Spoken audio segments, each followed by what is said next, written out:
ये है ideas of India. Padma Lakshmi, welcome to India. Welcome to Mumbai. Thank you. It feels surreal to be here because I just landed a few hours ago and it's very nice to be in this room. So thank you so much for having How me. jet lagged are you? You took the red eye from New York. Huh? I did. Probably like on a scale of 1 to 10, a good 7.8 right now. So if I babble, please give me some grace.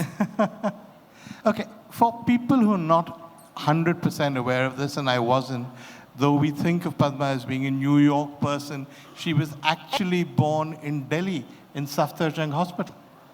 Yes? Yes, And my grandfather lived there, so my mother went there to have me. And for the first 4 years of my life, I was in Moti Bagh. I was born in Safdarjung, and I still love going back to Delhi. I think it has the best chaat, You said Bengali that, yeah. market. So those are the priorities that I have when I come to India. I always have a mental list of all the foods I want to eat. And your other home, where your family was Chennai, or Madras, as I still call it, where you kept going back to. Yes, I grew up mostly in America. My mother had a very troubled marriage with my father, and in the early 70s, she took a very radical decision to get divorced. And so she went to America, and I stayed with my parents from 2 to 4, and then my grandparents retired to Chennai. We're Palagat Tambrams, and so he wanted to be closer to the south. And so I grew up shuttling between New York and Chennai. So I would spend most of my summers in Madras for 3 months every year. So I still feel very connected to my Indian heritage and my family there. So. And though it looks effortless, you actually had quite a tough time growing up. Your mother didn't have that much money. There were marriages that were not necessarily the most perfect or the happiest. And you struggled almost all the way through till you end up, from judging by your autobiography, your memoir, in Italy, of all places. How did that happen? People always ask me, oh, how did you plan on your life? And the truth is, I didn't plan anything. I did the best I could with the opportunities that came to me.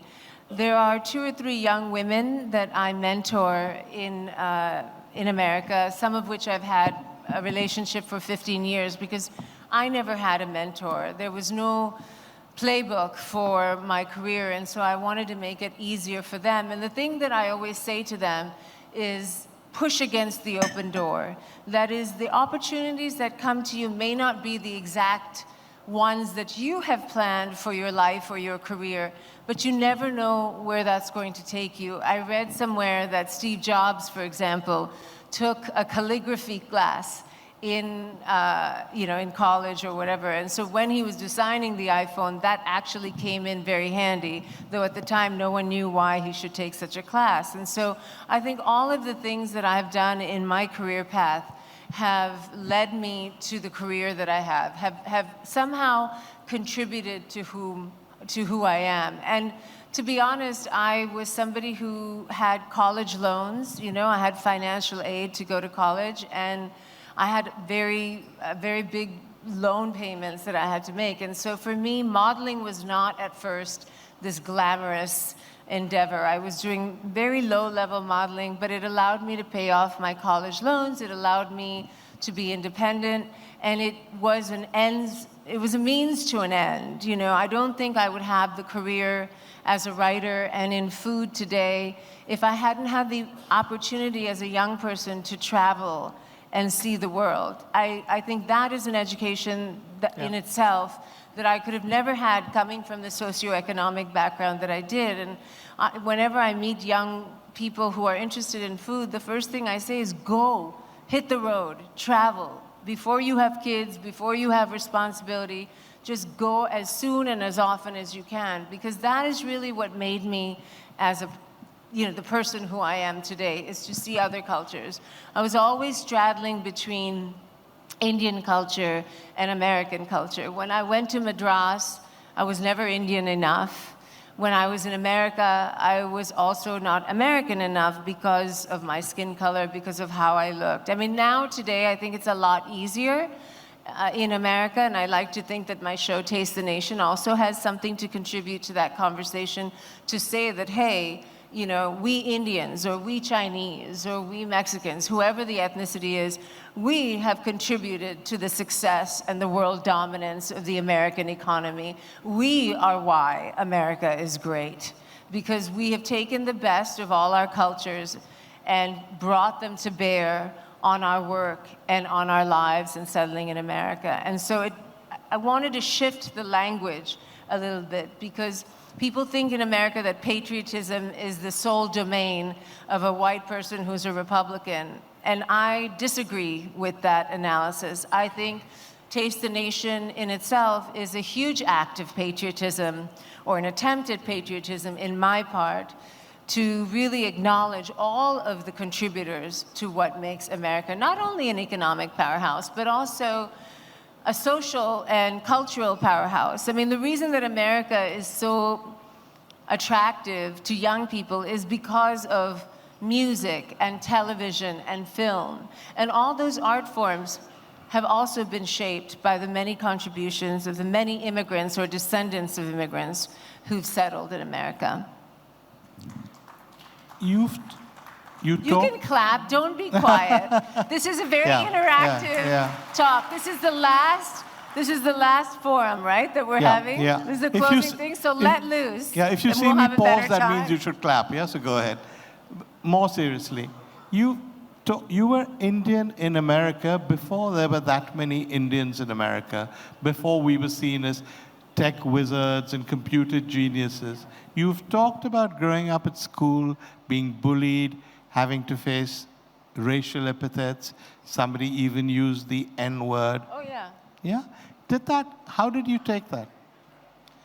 I think the things that happen to you when you're a young person, at least I can speak for myself, they seem, and they are, genuinely very difficult. But if I look back on my life, and I'm not just saying this to be virtuous, I thank those bullies. I really do. Because it was a great training ground. And they helped me develop a thick skin. And when you're a woman, especially a brown woman, in entertainment, believe me, the first thing you need is a really thick skin. And so I knew that the barriers to achieving what I wanted to do would be more plentiful and higher than somebody else. I didn't know about the business. I learned everything the hard way, which is, again, why I make it my business to mentor a few women in their 20s and 30s so that they don't have it as difficult as I had it. And I didn't come from money. My mother is a retired nurse. My stepfather's a plumber. You know, it's a very working class existence. But I do think that all of the difficulties that I had, whether it was my car accident, whether it was being publicly shamed at times in the media also, that those things made me who I am. And I don't think I would be as strong today. I don't believe that you have to go through hardship in order to become resilient. In my case, that was the training ground that I had. And so that is who I am as a result of. It's, when you read your memoir, the one thing that people who know you now will find odd is that you never thought of yourself as being, let alone beautiful, even particularly attractive. That when you started modeling, it was sort of lower tier, catalog modeling, stuff like that. And you then had the problem of the scar. Yeah. Let's talk a bit about that, because you are now proudly showing off the scar, so let's talk about that. Yeah, I mean, I grew up in the 70s and 80s. You know, I'm a 53-year-old woman, and the world is constantly telling you that time is up. And I'm here to tell you that time is not up. It is not up at all. And when I was growing up, I didn't see anybody who looked like me. I didn't see anybody on television that looked like me. Maybe towards the end of college, there was Sanjay Gupta on CNN, but that was it. Much later, and he was a doctor on CNN on Atlantic. Exactly. But I mean, I didn't see anybody on television, in advertising, in magazines that resembled me at all. But you know, I felt that I was attractive based on how people reacted to me, but not that level of attraction. To me, the models on the catwalk or the models in ad campaigns were just sort of a different species. And it was only when I left America and I went to Italy and started modeling there that I began to feel, okay, maybe this is a viable career. But it was only because of what was, again, coming to me as opportunities. And I had so many college loans, and I had no way of knowing how the hell I was going to survive financially and support myself, that I said, okay. I said okay to modeling. I mean, I really had mixed feelings about modeling because I come from a very conservative South Indian family, and I am very much my grandfather's child, you know, and so I was very concerned about how they would feel, and it was not the plan that I had for myself. I was a literature major, I was a theater major, and I never knew that this is what I would do, but it was the best opportunity that came to me, so I had no choice but to take it, and frankly, I was very thankful for it. The accident, what did that do to your confidence, which gave you the scar? The accident, which gave you the scar, what did that do to your confidence? Because you went on modeling being embarrassed about having the scar. Yeah, Right? I had my car accident when I was 14, and I almost lost my right arm. It was shattered into a million pieces. We had a car accident when we were in Los Angeles, and the first doctor said I would never use my arm again. And my mother actually took me to another surgeon who said, well, she's so young, let's try to save the arm. And thank God for him and for her not giving up, because he did save my arm. And so I never also thought I could model, because you have to remember, I started modeling in 1992, 93, when there was no retouching, you know? And so I got very good at covering it up with makeup. I got very good at positioning my body so it was not an issue. But it did impede my modeling a lot. And so I thought, listen, as long as it gives me enough money to live, as long as it pays off my college loans, it's okay. You know, I'll do it until I start working in film and television. So I didn't have a lot of confidence. I just thought it was another job, really. And then Helmut Newton shoots you. Yeah. Yeah? One of the world's most famous, greatest photographers. Yeah. And he finds you stunning, and he loves the scar. Tell us that story. One thing I want to say before I tell you about that is that all of the things in my life that I thought were impediments or that made me different, and so not as much of a saleable product or talent, those in the end were the things that really gave me success. And it's a hard lesson to learn as a young woman. It's not easy to accept that when the world tells you differently. But I was lucky. Helmut Newton was a German photographer who found me and insisted that I shoot with him. And I got this job. My agency was so excited because he was such a big artist. And then I found out I had to pose nude. And so I canceled. I canceled the job 3 days before because I was so nervous. I'd never done anything like that. And everybody was angry with me. My agency, everybody. I thought they were going to drop me. And I just said, look, I don't feel comfortable. And I had a boyfriend at the time who was Italian. He said, if you don't feel comfortable, say no, because the pictures won't come out well anyway. So I turned the great Helmut Newton down. And then 6 weeks later, he called back and he said, okay, it's not going to be nude. What if it's just topless and we position you? It's really your scar I want to show. And, and I said, okay, that's fine. So I kind of bargained. But I was still really nervous about the pictures because they're very provocative. So I drove down from Milan to Monte Carlo. And the atmosphere in the room was not sexual at all, was not provocative at all. It felt like being with my grandfather. Like, he was very kind. He talked about his wife a lot. He had a lot of female assistants. Not a lot, but a couple of people around. He used my own makeup artist and hair person. And it was the opposite of what I thought it was going to be. And that really took me from being just a low-level fit model to all of a sudden working a ton. I mean, it happened literally within 3 months.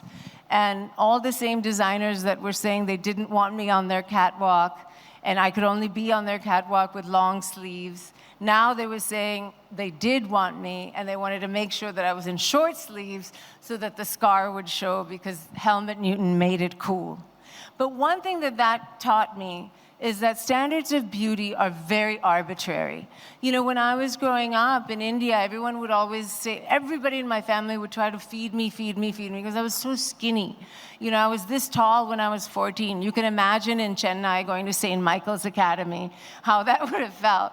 And when I was in America, there were completely different beauty standards. So I've always had to translate for myself what is the right thing, and it's usually somewhere in the middle. And I think this is an experience that every immigrant kid goes through. There's a lot of code switching, but none of us are the same person all the time. You're the same, you know, are you the same with your boss as you are with your wife or husband, or are you the same with your children, or are you the same with your drinking buddies when no one's listening? We're all different versions of ourselves. And I think that lesson as well taught me how to be a little bit of a chameleon and how to navigate each situation in a way that was most appropriate. If we look at you now, you're a role model not just for brown women, but for women all over the world, and especially in America.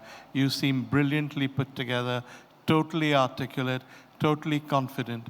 Yet, judging by your memoir, you weren't like that for much of your early life.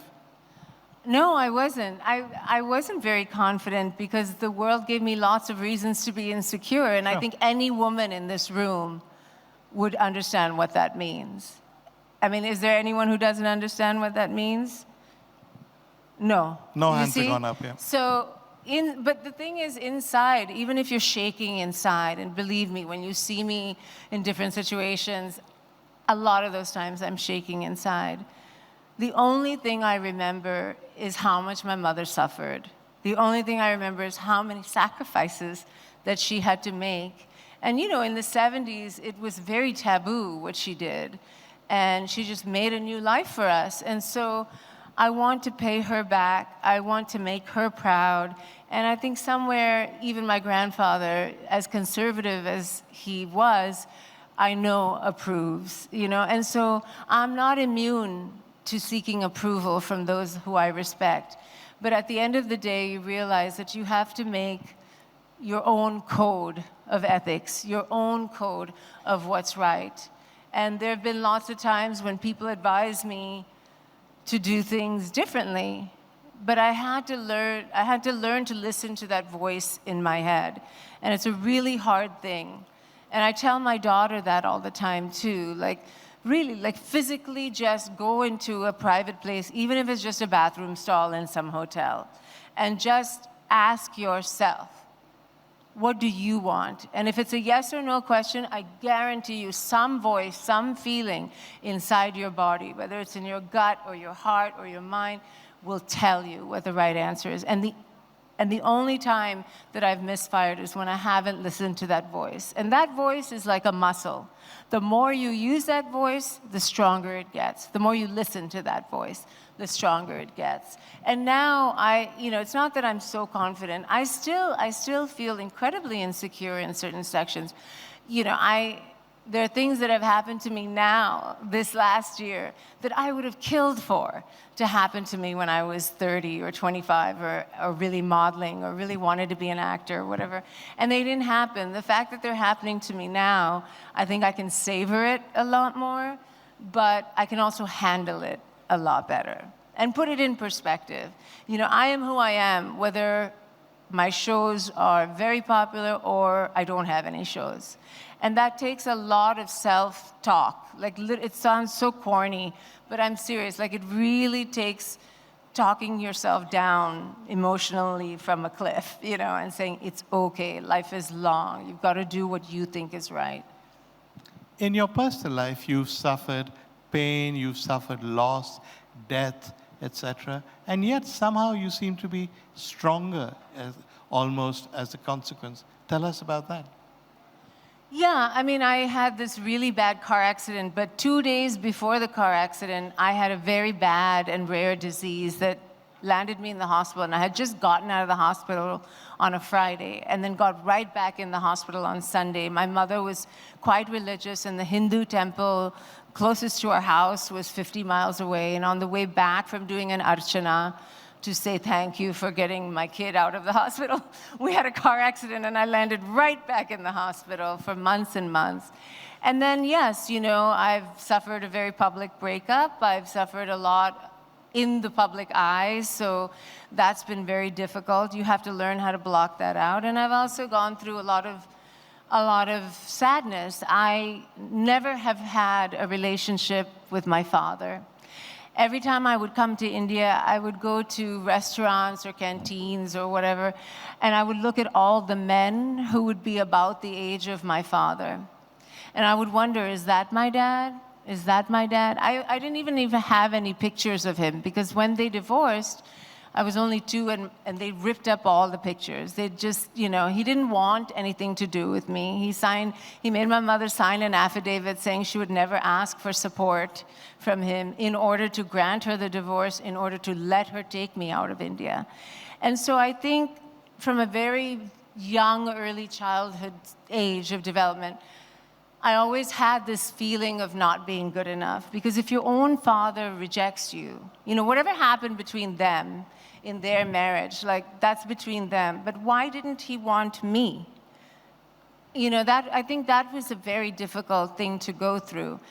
I don't know about the medical history of one half of my family, so you're reminded of it every time you go to the doctor. I don't really celebrate Father's Day. You know, things like that, just little things that do affect you. And, you know, very recently, I got a phone call informing me that my biological father had died. And he had actually died a year ago. And I didn't know that until a month ago. And as soon as I hung up the phone, I burst out into tears. And I was thinking, why am I crying? You know, why? Because how can you miss something you never knew? Yeah. But I think I'm mourning because all those feelings of being a child who didn't feel wanted have come up again as a grown woman, regardless of what I've been through or accomplished. It's very hard, you know. Grieving without a memory is like bleeding without a wound. You don't know where it's coming from. But in the end of the day, I have to also thank my father, because him rejecting me made me that much more ambitious, made me that much more want to prove myself. And I may not have become the person I am if we never went to America. And we wouldn't have gone to America. My mother would have had a nice upper middle class marriage, and that would have been it. Yeah.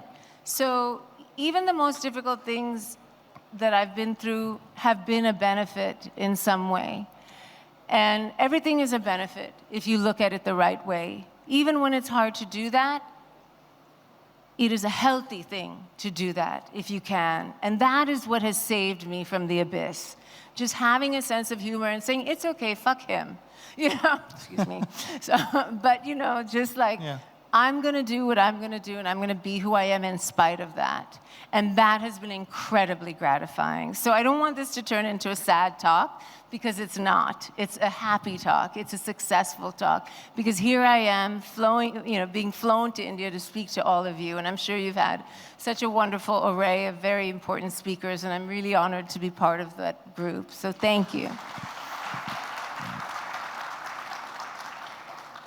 I paused to let them clap properly. But the other thing, I mean, I don't know if you want to talk about it, is one of the things you've gone through in your life is how much difficulty women have with their health often, because things are not diagnosed properly, they don't talk about it, they suffer, they're made to believe almost it's their job to suffer because they're women. So tell us a little bit about it. I don't want to go into too much detail, because I'm sure there are many women here in this audience who will be inspired by what you went through. I had endometriosis, and it's a very nasty disease that affects a woman's reproductive system. And we believe 10% of all childbearing women in the world have it. There's also preliminary research that says Asians are more predisposed to it, but we don't have enough funding to really back that claim up. There are studies in Singapore that have been done. So that was the case with me. I had terrible pain. I was in bed 1 week a month every time during my period. And you know, I'm a pretty outspoken person, but believe me, it was the last thing I wanted to do was get up on a stage and start talking about my vagina. It's like so unsexy. But I felt it was important because once I finally got the treatment that I needed, I realized what life was like for women who didn't have it. And so there is treatment through laparoscopic surgery. So I started a foundation with my surgeon in 2009 to educate people about it, to also raise money for research, to raise awareness. We have an education program that is to date educated 35,000 teenagers about the disease in the tri-state area, New York, New Jersey, and Connecticut. We've also changed laws in the state of New York to say that anytime there is sex education, you should also teach about this illness and related illnesses to the women's reproductive system, like PCOS, like, you know, all of these things, fibroids. And we insist on going into the science class, not the health class and not the phys ed, physical education class, because we want to educate men or boys as well as girls. Because a boy who understands about it will become a better brother, a better uncle, a better father, a better husband, and be more understanding. And so we've had a lot of great luck. We've managed to double the funding that the federal government gives to this illness. We've managed to change all kinds of state laws. We've managed to also fund research in many, many different hospitals and universities. And we've also managed to change how medical schools teach this illness. And I'm proud to say that it will probably be the thing that I'm most known for. Yeah. We opened a Center for Research of Gynopathology, the first of its kind in the country with MIT, along with Harvard Medical School. And, you know, I was told I couldn't have children. Right about the time I got divorced, I was told that I would never have kids, and it devastated me. I was 36, I was single, I knew I wanted to be a mother. And that's also, I think, what catalyzed me to start the foundation, that anger. So anytime you can, you can turn pain into power, it feels so liberating. It's the only useful thing you can do. And so I love when women come up to me when I'm hailing a taxi in New York, when they say, you know, thank you for helping me. My doctor didn't listen, and then I showed him this video. I told him to go to your website. So it's been really the honor of my life to be able to help in that way. And change people's lives. Yeah. Yes, how many people get an opportunity to do that? Yeah. It will be, I think, in the long run, what you're most remembered for. Yeah. In the short run, though, you're most remembered for Top Chef. So let's talk. Yeah. So let's talk a bit about that. You were, as far as I know, anywhere in the Western world, the first Indian personality to go on to a food show and be there because of who she was, not because they were going to do Chana Bhatura or dosas or whatever. Yeah. You went there as a sort of just a person. So tell us how you got that, and did you enjoy it? I have enjoyed it. It's allowed me to meet chefs from all over the world. Top Chef is in 175 countries, and it's the world's most powerful food show in any country. I mean, whether it's very successful in a particular country or not is kind of irrelevant, because in the industry, it's known as the gold standard. And I'm not a chef. I don't want to be a chef. I'm a food writer. That's what I do. And so when I first got the job, I think people were a little skeptical of what's this ex-model know about food. And I too felt, I suffered from imposter syndrome a lot. But whenever I'm insecure or have anxiety, the only thing I know how to do is put that energy into research or hard work or studying or whatever, because it occupies my mind and it's an antidote to that. So I think that's what I did. And over the years, I think I just, out of sheer will and repetition, I was able to earn the respect of my colleagues and say, no, actually, she does know about food. My grandmother was a great cook. All the women in my family were great cooks. I learned about spices and about Eastern food, Indian food, through them. And then spending my 20s as a model in France and Italy also taught me about European cooking technique. And those things are valuable. So that's what that was. But when I started Top Chef, again, I had no idea it would become this cultural phenomenon. When I did Top Chef, I just said yes because I thought it would give my cookbook a little boost, And it certainly did. I can't complain. I want to talk a little bit about Indian Americans in the US because suddenly they're all over, whether it's Nikki Haley or it's Vivek Ramaswamy or it's even Kamala Harris, who's half Indian. Suddenly, from being the sort of skinny kid who was bullied at school and people didn't know anything about India, or they associated India, as you've written in your book, with just poverty and smell, suddenly they're all over. So here's my question. Why aren't more of them better role models? I can't speak for Nikki Haley, and I really don't want to speak for Ramaswamy because I don't share their political views. And it's funny, I have a lot of Indian friends in New York, obviously, and we always talk about, where are the progressive liberal Indians? And we figured out that they don't want to be in politics because they've seen how dirty it can be. But I do think that, but not only in politics, if you look at Silicon Valley, all the major CEOs are also Indian. That's not an accident. I don't think it's an accident. I think in America is a country of capitalism, and it's a country that values accomplishment and the dollar more than anything else.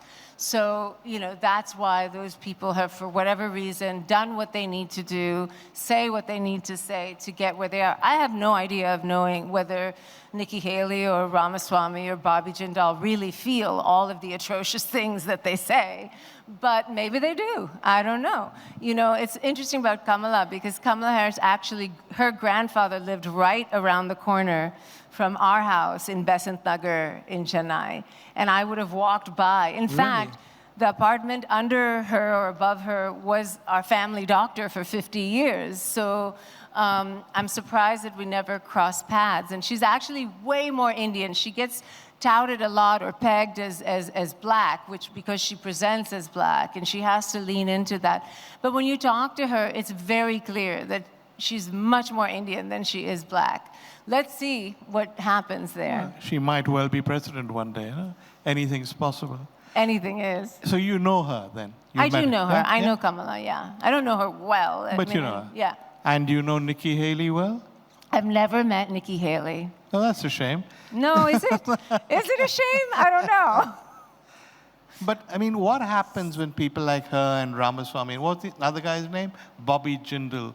When they get up there and they convert to Christianity and they pretend to be more American right-wing than right-wing Americans, what kind of role model, what kind of impression does that give to Indians? People in India who see you realize that it's possible in America for somebody who'd had all your disadvantages to still make it. And then we see people like that who represent all of the things we don't like about America. So how does that feel? I think there are a lot of, to be fair, I don't agree with the politics of those people, okay? But to be fair, I do think there are a lot of Indians that are closet conservatives in America. Really? I do. Otherwise, it wouldn't be possible. I think that of a certain generation, people did have to whitewash themselves or assimilate, whether it's changing your name or changing the way you speak about your beliefs. I cannot tell you whether Nikki Haley really believes all of the vitriol that she spews. Yeah. I cannot vouch for Bobby Jindal or Ramaswamy at all either. What I can tell you is that America allows for all of those people to have a voice. That is the double-edged sword. That's the good part and the bad part. I like to think that I give people another face of what it means to be an Indian American, and an Indian woman, not only in America, but in the world. I don't consider my playground the United States, although that is clearly where I live and do my business. I think Top Chef has afforded me that privilege. I think of myself as a global citizen and somebody who is a citizen of the world in the truest sense. The two totems of my life have always been travel and food. And I think it's made me, hopefully, a more empathic and broad-minded person. I think those people that you mentioned are beholden to being elected. And so they have to say things that will gain them support. I am beholden to the networks of American television, but I am not I'm not going to run for election. I can speak my mind. I try to be respectful to everybody, but I don't always succeed either. No, fair enough. But you also, I find in your work, capture the diversity of America. Taste the Nation, for instance. You traveled and you found out things that I'd never imagined about American food. You looked at the food of the black community. You looked at how they brought rice to the South. So what made you do that? I think my own experience working, in 2016, during the election, I started working with the American Civil Liberties Union. I was very disturbed by all of the negative vitriol that was coming out of Trump, Steve Bannon, Steve Miller, everybody named Steve for some reason. But, like all of that, Muslim bans and against immigrants, and they're all criminals, and it's all bullshit. The truth is, immigrants have the lowest criminals or lowest perpetrators of crime in America. They pay the most taxes. Any sort of Pew Research or any independent study you will see that we are not the problem. And America is so interesting. I believe that everybody has an interesting story to tell. You just have to be willing to listen. And so it has been the joy of my life. Top Chef is a very big accomplishment, but I didn't create that show. Taste the Nation is completely my creation from start to finish. What people don't realize is that 75% of what I do on Taste the Nation is actually behind the camera. I have a whole bunch of producers who report to me, and I have a producing partner who's very good at the technical stuff like cameras and lighting and all that. But I write the show, I research the show, I work with producers who are very gifted, who, find the people who we're going to talk to. And it has been the honor of my life. Once you start doing your own material, you never want to be in anyone else's project. I'm not saying I'm not going to. I still have a big house and office to run and pay for, so I'll do what I have to.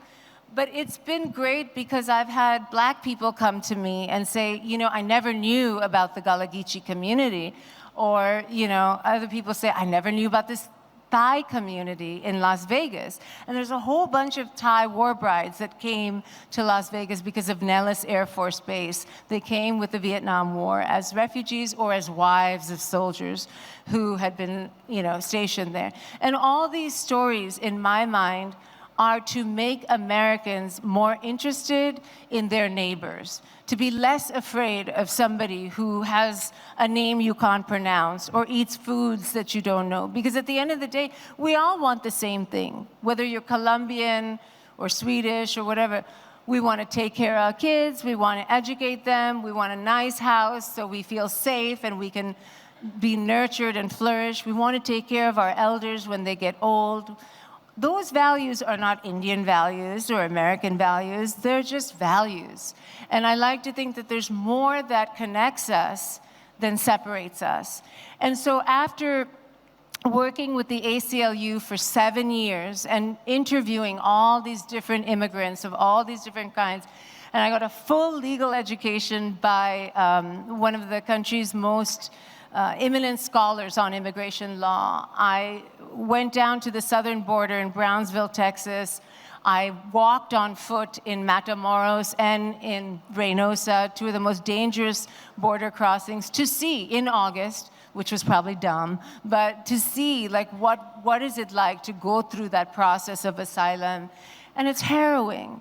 And so Taste the Nation is a direct product of my civil rights advocacy work, and it is informed by that. And so rather than getting on my soapbox and lecturing people this is a softer way to do it. You know, nobody wants to talk about politics or religion, but they'll all tell you about their grandmother's favorite, you know, recipe for cookies or whatever. So it's a good Trojan horse to get people to open up. And I'm very indebted to all of our participants who open their homes, who share their lives, who talk about some really, really painful things on our show. And I'm indebted to them for making our show what it is. And I can't tell you how many teachers write to me and say, we're showing Taste the Nation in our classrooms because it's much better than anything in our history or social studies books about what America is like, also about the Native American population and what kind of cultures they have within their communities across the country. You are a food goddess, so I'll have to ask you a few food questions before we end. Yeah. Comfort dish, if you were at home, what would you eat? Tair sadam. You've said that's really true, yeah? Yeah. Tair sadam. Tair With sadam pickle with and vepla papad? katti. With If pickle somebody and- knows what that is here. Pickle and papad or just on its own? No papad, because papad you have to fry, so it's a little bit hard. When you're trying to get into a bathing suit for a photo shoot, you have to leave the papad behind. Favorite American street food? I know there's a lot of hot dogs in your book. Is that still a favorite food? It changes from time to time. I love a good thin crust pizza. I love nachos, which I guess are Mexican, but I also do love hot dogs, it's true. Yeah. Pizza. You talk in your book about going to Italy and discovering that pizza in Italy wasn't quite the same as pizza in America. Yes. Which kind do you prefer? I prefer the Italian kind. Why? Just explain to them what the difference is. Well, okay, so pizza in America can be with a really thick crust or thick dough, and it can be really doughy, or it can be really thin. I like a good New York slice, which is a large, thin pie that you just eat by the slice. And that's how I grew up eating at lunch. You know, I would sneak out of school, and it would cost $1 in those days. Italian pizzas are more personal size. They're still thin. Neapolitan pizza is slightly higher than Roman pizza. I actually prefer Roman pizza, though everybody says Neapolitan is the best. And you eat it with a knife and fork, which until I was in Italy in my early 20s was a revelation to me. So, you know, it's funny because I talk about these things that are so kind of lo-fi, you know. But then at the end of the day, talk about what interests you and what you love, because it winds you up on Time magazine. You've worked with, on television, with some of the world's greatest chefs. Any favorites? I love You can Eric say it in India Ripert. because they won't find out and you can sort of say what No, you like. I mean, it's pretty easy to say. I mean, I like Eric Ripert. He's a French chef in New York. He's very thoughtful about the food he makes. He doesn't have a vast empire. He could. He doesn't, because he's really an artist who wants to do the art of food rather than the commerce of food. I mean, he's incredibly successful. I think he's great. I think there are a lot of women chefs that are really talented. Dominique Crenn, who has Atelier Crenn, if you're ever in San Francisco, is great. Suzanne Goin in Los Angeles is really interesting. Okay. And there are a lot of people, you know, there's, I'm really excited about 11 Madison Park because... The new vegan menu? Yeah, the new vegan menu. I think it's a lot of money to pay for vegan food, but I think there's artistry to that as well. So I'm very excited that he's doing it because, you know, so many members of my family are vegetarians, so it's nice to be able to now take them to a high-end meal like that. But Eric has always had a vegetarian menu. It's just gone lo-fi, you know, like again, nobody makes a big deal about it. Indian chefs working abroad, any favorites? I like Gagan Anand, but I've eaten his food, but I've never eaten his food in Thailand, so I can't comment about... But he was on Top Chef with you in London, right? Yes, yeah. Anything in New York that you like? Anything? Yes. Actually, there's a guy, he has a restaurant named Sema, and it's a South Indian restaurant, and it's the hardest restaurant to get into in all of New York. You have, like, I can't tell you how many people call me to say, can you get me into this restaurant? I have to tell them, no, I can't, because it means I have to sit there. Vijay Kumar from Sema, he's doing extraordinary work, and he's this cute little guy with this wide smile. And he's even taught me about a lot of non-veg South Indian food, because obviously we were not allowed to eat that when I was growing up. So I've learned a lot about what are the beautiful recipes that are non-veg, chettinad food, different kinds of things from him. Last meal on earth, if you had to pick one thing? That changes all the time, but maybe some fried chicken with daisalam on the side, so I get the best of both worlds. What Southern style fried chicken, Korean fried chicken, what kind of fried chicken?